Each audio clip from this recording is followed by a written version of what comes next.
Fala galera, beleza? Sejam todos bem-vindos ao canal. Galera, no vídeo de hoje, prometi para vocês que o quarto ou quinto vídeo da série que eu tô fazendo a respeito do Opel GSI seria um vídeo especial. E realmente é um vídeo especial, galera. Com grande satisfação que eu quero mostrar para vocês. Primeiro Corsa GSI placa preta do Brasil, galera. É isso aí, depois de alguns dias aí correndo atrás dessa parte aí, deu certo, o carro tá emplacado. E o objetivo do vídeo hoje é mostrar para vocês o carro emplacado e ao mesmo tempo contar para vocês um pouquinho a respeito do procedimento de carro de placa preta, carro de coleção e tudo mais, beleza? Então, quem não é inscrito já se inscreve no canal, deixa o like, comenta à vontade e bora! Então, galera, olha só que coisa linda, hein? Pois é, galera, primeiro Corsa GSI placa preta. Top, hein? Nossa, eu particularmente nunca fui muito fã da placa Mercosul, mas nesse carro combinou, galera. Não dá pra dizer que não combinou porque combinou. Não sei se por ser uma placa preta, né? Mas ficou muito top. Animal. O carro tá impecável. Olha lá. E eu consegui fazer a placa mini ainda, que ela é um pouquinho menor. Então, tô gravando aqui num cenário diferente hoje, aproveitando a minha agenda aí, foi o que eu consegui. Mas galera, então assim, ó, primeira grande pergunta aí que muita gente faz. Ué, mas o carro não tem que ter 30 anos? É a primeira pergunta que surge. E eu já vou responder para vocês. O que conta numa situação de placa preta, veículo de coleção, a gente tem aqui no Brasil essa coisa de ano fabricação e ano modelo. E o que conta para a placa preta é o ano de fabricação do carro. Então, o meu Corsa GSI Opel ele é 93-94, ou seja, fabricação 93, modelo 94. E para fins de placa preta, veículo de coleção, a legislação versa sobre 30 anos de fabricação, beleza? Então, o carro como é fabricado em 93, essa unidade, estamos no ano de 2023, então fechou, atende a questão aí dos 30 anos. O mês de fabricação não importa. Por exemplo, esse meu carro aqui foi fabricado em agosto de 93. Ah, uma sujeirinha. Foi fabricado em agosto de 93. E nós estamos em março, né? Então teoricamente não fechou ainda os 30 anos, mas não importa, né? O que importa é o ano. Atendendo o ano é o que está valendo. Bom, galera, vamos lá. Então nós temos aí, né? Eu já falei a respeito das questões estéticas, o que o carro tem de diferente comparado ao nacional. Foi o primeiro vídeo. O segundo vídeo foram as diferenças mecânicas. O terceiro vídeo eu contei para vocês a história de como esse carro veio parar no Brasil. O quarto vídeo, que é hoje, vamos falar aí da questão da placa preta, beleza? E aí o último vídeo aí que eu ainda não defini exatamente o que eu vou falar, mas vai ser a respeito de valores e venda do carro, beleza? Então bora lá, vamos conversar um pouquinho aqui. Muito bem, galera, então assim, ó, placa preta. Primeira coisa e mais importante, atender ali a questão dos 30 anos. Se o carro tem 30 anos de fabricação, beleza, ele já está apto é a primeira regra aí mais importante, o carro está apto de repente a receber a placa preta. Fechou? A partir do momento que o carro atende a questão de idade, nós temos que analisar uma série de fatores aí que vão ou não permitir que o carro seja emplacado como veículo de coleção, com a placa preta, tá? Então assim, nós temos vários requisitos para que o veículo esteja apto. Dentre esses requisitos, alguns desses requisitos apenas tiram pontos do carro. O carro a gente começa de 100 pontos, tá? E ele pode ter no mínimo 80. Se de repente ele for a gente vai tirando ponto por deficiências, vamos dizer assim, por problemas que não atendem à originalidade. A gente vai tirando ponto, tirando ponto, tirando ponto. Se ele baixar de 80, é um veículo que não está aprovado, tá? Esse é um ponto. Então assim, por mais que o carro tenha um ou outro probleminha ali, o carro pode ser sim aprovado com placa preta, mas existem regras para isso, tá? As regras são muito detalhadas e muito grandes, muita informação. Eu não vou aqui abranger e falar sobre todas elas. Eu vou tentar fazer um apanhado geral aí como funciona e contar bem por alto, né? Claro, se você tem interesse em estar, né, mudando a categoria do seu veículo para um veículo de coleção, pode entrar em contato comigo, aí a gente pode sentar, conversar. E aí eu passo maiores informações, mas o que eu quero falar aqui é só realmente um panorama geral, para o vídeo não ficar muito comprido, e aí eu conto para vocês aí como que funciona. Então, como eu falei, alguns itens são itens que você tira ponto, mas mesmo assim você consegue fazer o emplacamento do carro, porém tem outros itens que são excludentes. De repente um único detalhe é o suficiente para você reprovar o carro, para o carro não ter condições de conseguir a placa preta, tá? Então, são esses detalhes aí que são importantes. Então, assim, vamos lá. Eu vou pegar minha colinha aqui, porque é muita informação, e eu vou pegar minha colinha aqui para contar para vocês um pouquinho como funciona. Bom, galera, então aqui é o seguinte, ó. Deixa eu contar para vocês aí o que rola. Tô com a minha colinha aqui, senão não é muita informação. Vamos falar primeiro de alguns itens aí que perde ponto, mas não impede de fazer a placa preta, tá? Então, primeira coisa assim, ó, uma coisa que muita gente pergunta com relação à roda. Vamos considerar o exemplo aqui do Corsa. Eu estou usando a roda original, aro 14, com a medida original 185/60. Se de repente eu colocasse um aro 15 com um perfil um pouquinho mais baixo, desde que seja uma roda da mesma época e do mesmo fabricante, vou dar um exemplo. Muita gente coloca no Corsa a roda 15 do Calibra. Se eu tivesse colocado nesse carro aqui o aro 15 do Calibra, o carro não deixaria de ser emplacado como veículo de coleção. Eu perderia ponto, tá? Eu perderia ponto na questão de roda, mas isso não seria excludente. Esse é um exemplo. Então eu estou mudando uma medida de roda, de 14 para 15, e mantendo uma roda da época, dos anos 90. Aí, se eu de repente eu coloco uma roda do Astra SS, aro 15 ou aro 16, vamos falar assim, uma roda da Meriva SS, que é aro 15, que já é uma roda dos anos 2000, o carro já não aprovaria, já entraria como excludente. Esse é um exemplo.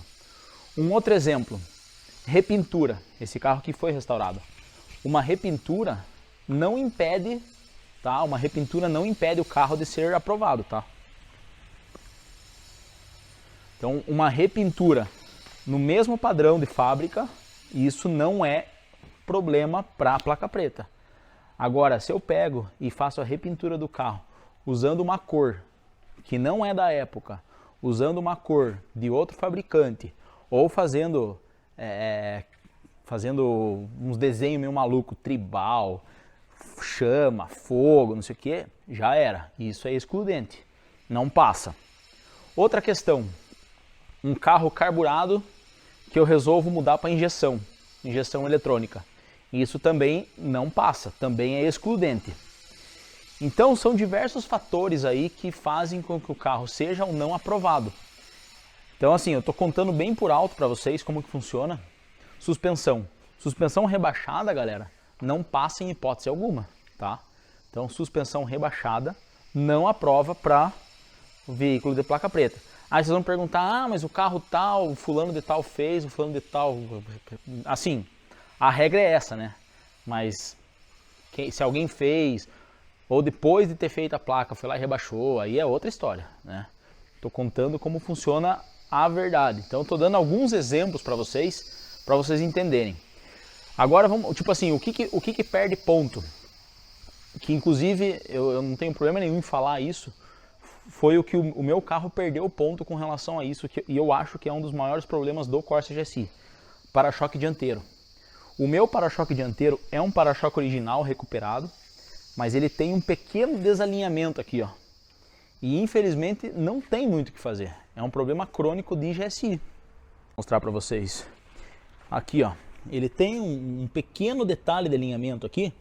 E assim, quem conhece, quem tem Corsa chassi sabe que é um problema crônico desse para-choque. Esse para-choque não existe paralelo, não existe novo. Qual que é a opção? Ou você recupera o teu usado, ou não tem o que fazer, tá? Então esse para-choque ele já era um para-choque muito bom, mas mesmo assim teve que fazer alguns reparos. E esse alinhamento aqui, ó, foi o melhor que eu consegui fazer, né? E esse alinhamento eu perdi ponto. Perdi um pontinho aqui por não estar bem certinho. Vocês vão me falar, putz, Maia, tenta arrumar. Galera, eu já tentei forçar aqui, eu tenho medo de mexer mais e quebrar. Porque aqui tá fixado na orelhinha certinho, tá tudo certinho. E eu não quero pôr grampo, parafuso, arame, não quero fazer nada disso. Deixar original. Sistema de iluminação, galera, tem que estar tudo original. Que nem aqui, ó, farolzinho raiado, valeu, da época. Um farol lentiliza já é excludente, tem que ser um farol da época. Lá atrás na lanterna, mesma coisa. Eu estou usando a lanterna lisa do ano do carro. Se ele tivesse com a lanterna bolha, já é excludente. Então assim, algumas situações aí, tá? Que são bem importantes. Deixa eu pegar minha cola aqui para contar um pouquinho mais para vocês. Com relação a vidros, tá? Vidros. Os vidros muito importantes que sejam todos eles originais. O que pode perder ponto, galera? Riscos bem feios, perde ponto, mas não é excludente. Ó, o meu vidro tem uma marquinha ou outra, tem. Então, imagina, é um carro que sofreu muito aí durante o tempo, mas eu optei por manter os vidros originais porque o carro, todos os vidros são da Security e não tem o chassi gravado. Carro importado dificilmente tem, né? Pelo menos desse ano. Então eu optei por manter os vidros originais, não troquei nada. Mas ele tem uma outra marquinha ali que também faz perder ponto. Padronagem interna, né? Iluminação de painel. Tudo isso conta, galera. Então, tecido original conta. A cor dos acabamentos conta. Iluminação, não pode ter LED, essas coisas todas aí, essa bagunça que fazem. Tudo isso, alguns itens entram como excludentes. Alguns itens vão só tirar ponto, mas não vão inviabilizar a questão aí da placa preta, tá? Outra coisa importante, todos os emblemas, toda a parte de segurança, né, é obrigatória, por exemplo, triângulo, macaco, chave de roda, step, tudo isso aí tem que estar em ordem. Documentação nem se fala, né? Todos os marcadores aí, número de chassi, número de bloco, tudo isso aí tem que estar tudo em ordem.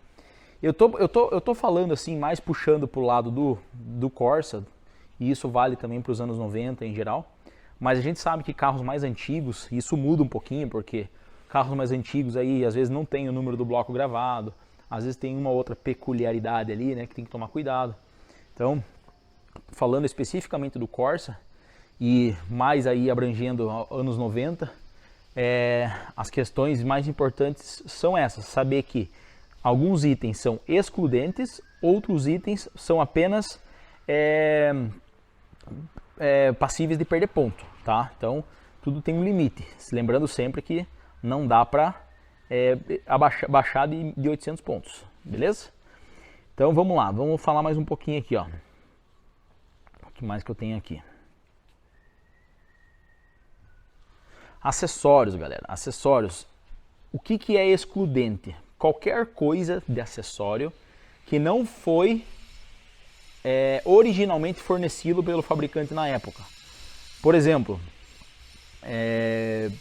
película, isofilme não serão aceitos, porque isso é uma coisa atual, não é uma coisa da época, né? Acho que nem se pensava em colocar película lá no começo dos anos 90 ou até antes disso. Módulo de injeção programável também é excludente, por exemplo, Fueltech e tudo mais, isso daí também é excludente, beleza? Que mais que é excludente? Vamos lá.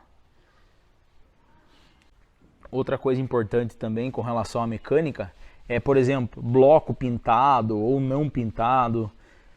Por exemplo, o Corsa, o bloco é de ferro fundido e não tem pintura. A gente sabe que alguns carros mais antigos, Opala, Chevette, eu não, assim, sendo bem franco, não é muito minha praia, não conheço a fundo. Mas a gente sabe que alguns motores de carros mais antigos têm uma pintura numa cor específica. E isso tem que estar lá, presente, para que não seja um problema, né? Cabo de vela, mesma coisa, não pode ser... Também é aceito, né? Vamos dizer assim, cabo de vela supressia, aqueles cabos de vela de silicone, amarelo, laranja, não sei o que. Aceita, mas perde ponto também. Então assim, algumas coisas perde ponto, outras coisas são excludentes de imediato. É igual multa de trânsito.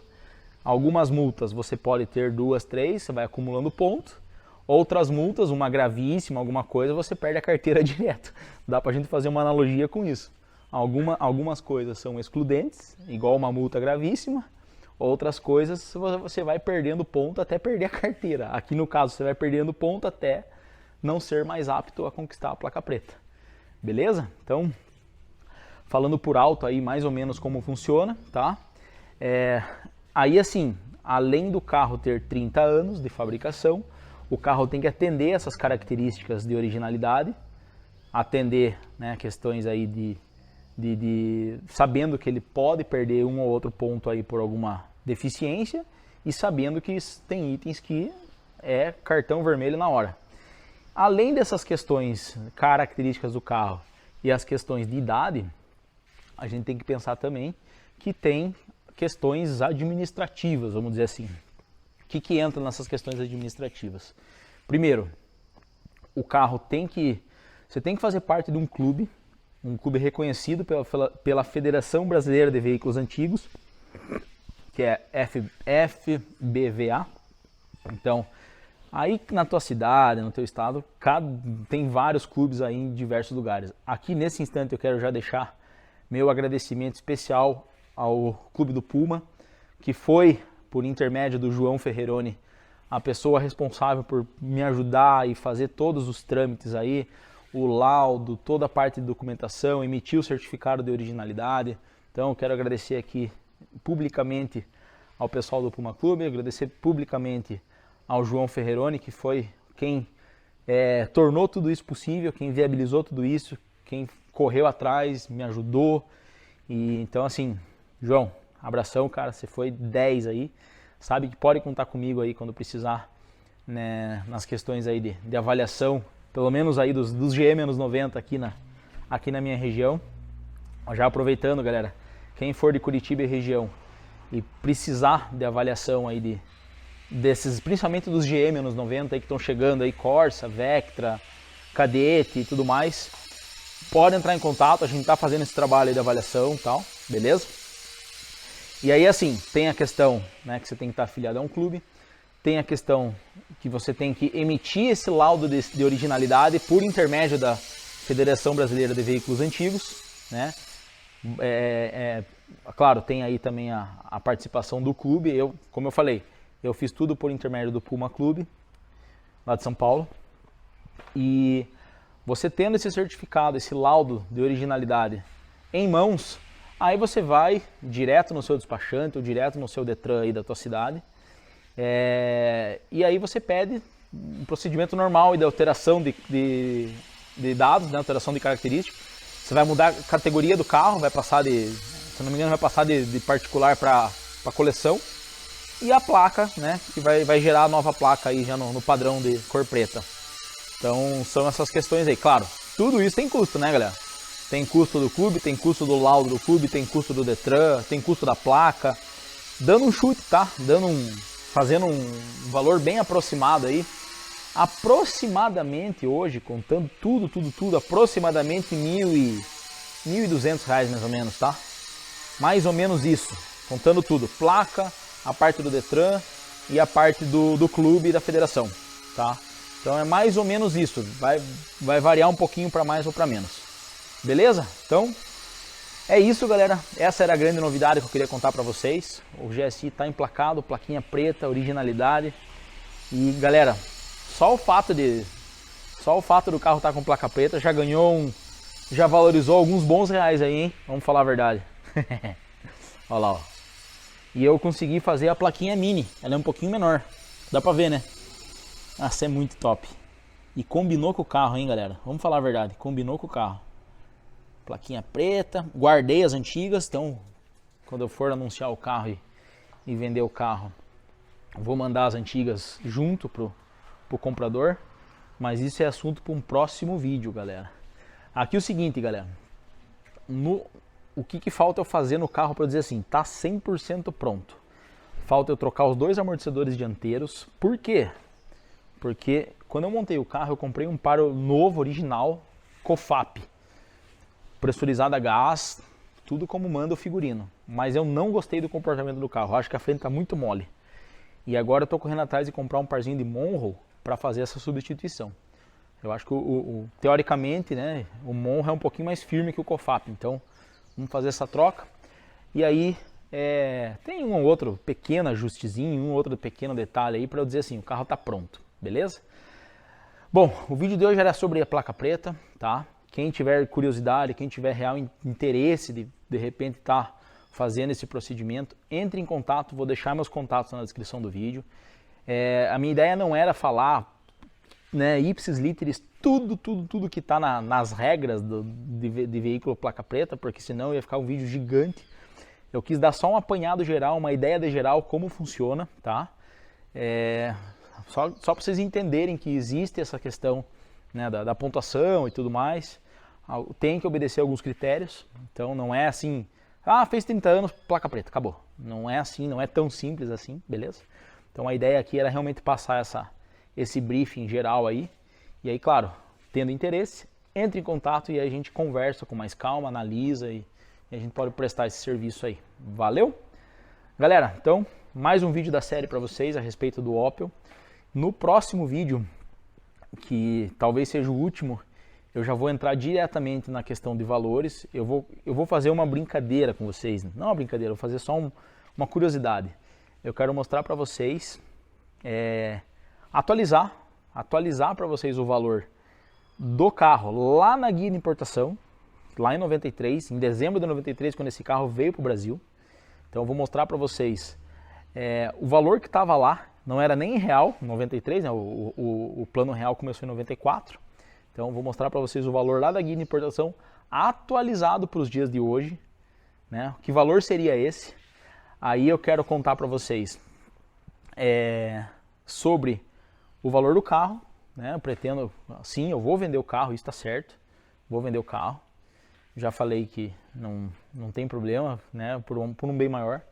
Não tem problema nenhum dizer que o maior motivo de eu querer vender o carro é de eu realmente fazer uma reservinha estratégica para o meu filho que está chegando. Então, acho que é um motivo nobre e faz todo sentido, na minha cabeça faz todo sentido, né? Então, a ideia é essa. Então, eu vou contar para vocês sobre o valor do carro na época, vou contar para vocês, fazendo essa brincadeira aí, se fosse para atualizar para os dias de hoje, vou contar para vocês mais ou menos, eu fiz uma pesquisa que eu vou fazer sobre encontrar hoje um carro desse na Europa, quanto custa importar um carro desse hoje. Tudo isso para mostrar para vocês que o valor que eu vou pedir, apesar de ser bem alto, não é nada assim absurdamente estratosférico. É um valor bem fundamentado, baseado nas condições atuais do nosso mercado de veículos usados e baseado no nosso dinheiro, que não vale nada, infelizmente, né? Considerando que a gente está tudo atrelado ao dólar, né? Então é isso. Chega de falar, galera, o vídeo de hoje era esse. Aquele abraço, fui!